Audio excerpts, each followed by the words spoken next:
Child, I ain't done one of these in a minute, but I'ma do it. Okay.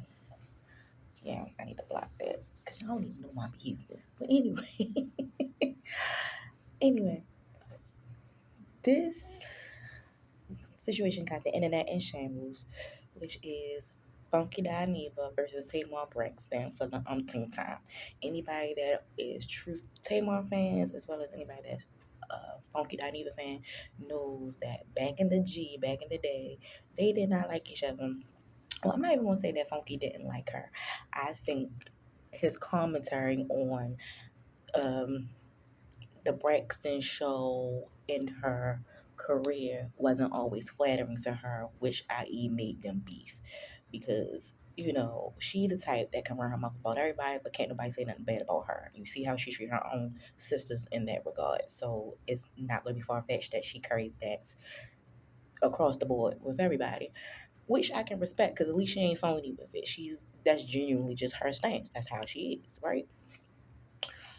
All right. So moving to current climate, yeah, in 2025, they became friends somehow.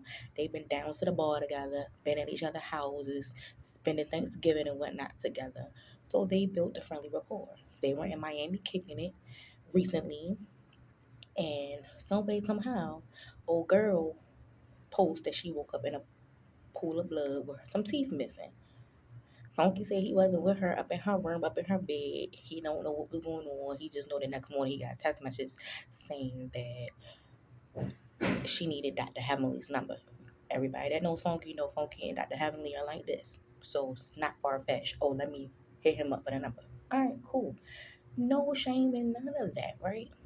The issue lies when she posts that on the internet. And the post prior to that was a post of her and Funky in the club together. So of course the internet gonna run with it like, well, they was the last two together. What happened? Funky know what happened. So people on the internet asking him what happened. Eventually, because he didn't respond to it right away, eventually his response was, I don't know what happened to that lady. And I don't think that was shady. I don't think he was trying to be shady or funny. I think he was trying to not I think he's in, at least at that moment, he was in a position of, I have an obligation to my platform to say whatever, and I am in the celebrity gossip business, but I want to respect my friendship and not go into detail about her situation. I think, correct me if I'm wrong, I think that was his take on it originally. So he was like, I don't know what happened.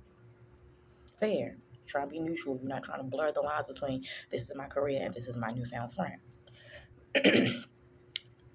But the internet also knows about Funky's admittance to, at some point in time in his life, he used to dabble with that, the white girl, you know, nose candy or what have you. And even now in his lives, he takes an edible here and there, which that is legal. Fine, right?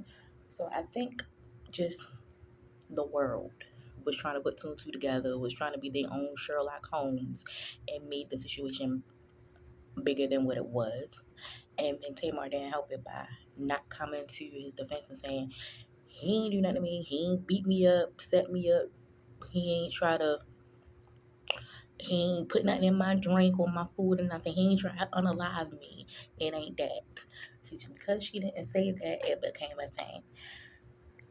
So when Funky addressed it and said, yeah, I'm ticked off that these allegations are swirling my name, because not, and he never once said that it would affect his business. I don't even think he was worried about it affecting his platform. I think he just was upset that his actual character was assassinated, because your character and your reputation is everything. Forget the money, forget the business, forget the platform.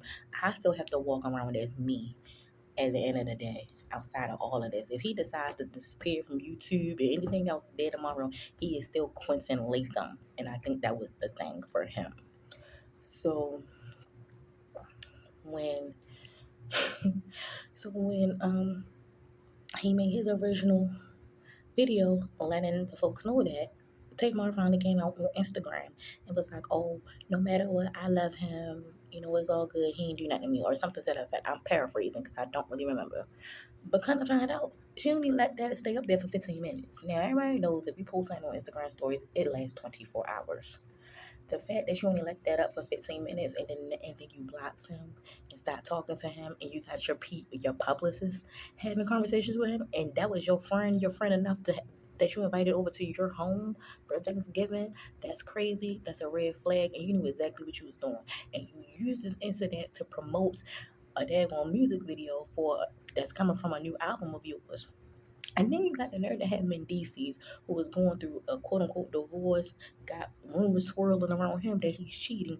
You got Mendices in the daggone video. You just look messy and wrong, just period.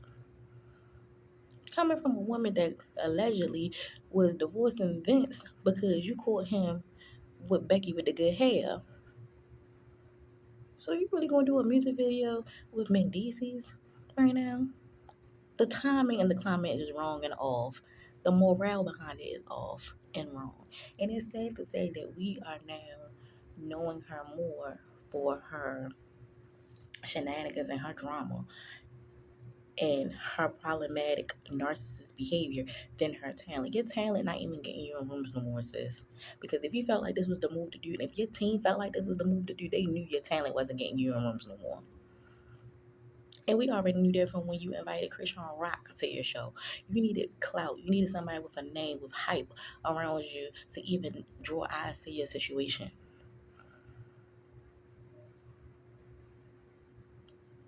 And your talent hasn't gone nowhere. Your voice has not gone nowhere. Everybody knows the Braxtons can sing. Your voice ain't leave. God didn't say let you not be able to sing no more. But God is stopping them doors from being open for you. Definitely. Because of your demeanor and your sick and twisted evil ways. Your mother messed you up. Your mother messed all of y'all up, to be honest. Your parents messed all of y'all up.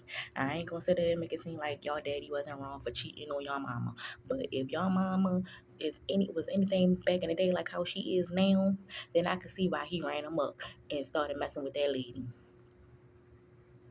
Because your mother, he was wrong for cheating and being the initial starter of the demise of your home, but your mother was wrong for keeping the division going by trying to make y'all choose sides, by having that root of bitterness that got planted in her because of the cheating and the divorce stem over to y'all.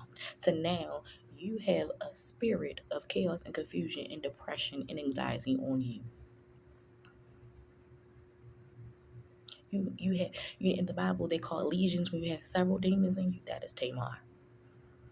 Tamar the person may not be a narcissist, but the demons that live inside her that's using her body as a vessel has made her a narcissist. And it's evidence that every fallout is you. You are the common denominator, boo boo.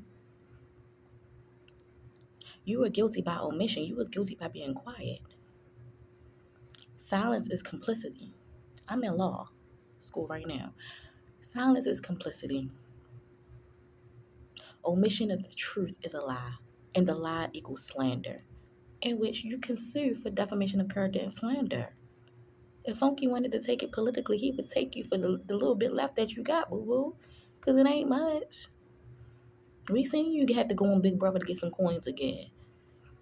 We seen how the African that none of us liked in the first place dragged you for filth and so-called got you robbed. That video surface of your car being robbed in the parking lot. And you the one that got on the internet saying you was homeless and didn't have your car no more. And I ain't saying that to kick a chick while they down. Because Lord knows, God bless the child that got their own. I wouldn't, wish homelessness or carlessness on nobody. But these are things that can be fact checked. We can go back to the internet. The internet don't forget nothing. Even if you post and delete, it was on the internet long enough for probably somebody to screen record or screenshot to repost to TikTok or YouTube or Google at this point. So these are all things that can be checked from your life. Your life is in shambles, boo boo, because of them lesions that you are allowing to infiltrate and host through you instead of reeling back off the internet, reeling back off the what was me, reeling back off of everybody do me wrong and I never do anybody wrong. You lack accountability. You lack awareness and understanding, compassion and empathy. You lack all of those things. You clearly have done everything but repent. You done went to therapy on TV several times, and even in therapy on a young one, you didn't even listen to her. The only one that would always check you and didn't care about checking you was Tracy. God rest her soul. And I live every moment of it because Tracy, I could tell she was a real one. Because she didn't have the smoke for just Tamar. She would tell the truth about all her sisters and even her own situation. She could tell you her right for her left unapologetically. She don't throw rocks. She didn't, because she's not here no more. She didn't throw rocks at her hand, unlike you, Tamar, and your sister Tawanda. Like, let's be for real. Y'all might have been preachers' kids, but just like any other human being is subject to demonic oppression, preachers' kids normally get it 10 times as bad because that is the devil's plan all along to seek, kill, and destroy. How do you do that? How do you do that? By destroying the family. How do you destroy the family? Break up a marriage. A marriage is what? Covenant to God. I'm sorry to, start getting religious with y'all, but that's what it is. How do I further mess up what God ordained? Ooh, mess up the bloodline. How do I mess up the bloodline? I start sending my imps out to mess with the children. The enemy attacks young and will use the people closest to you to mess you up, i.e., parents, i.e., lovers, i.e., friends. You are deep rooted in your trauma and not truly trying to get out of it. You put on a front that you want to get out your trauma for attention, not really for the end result. And that's the issue. You're always going to be the problem. You're always going to be problematic until you really, really seek and surrender to God's will, repent, and really accept peace in God and get those lesions removed, sis.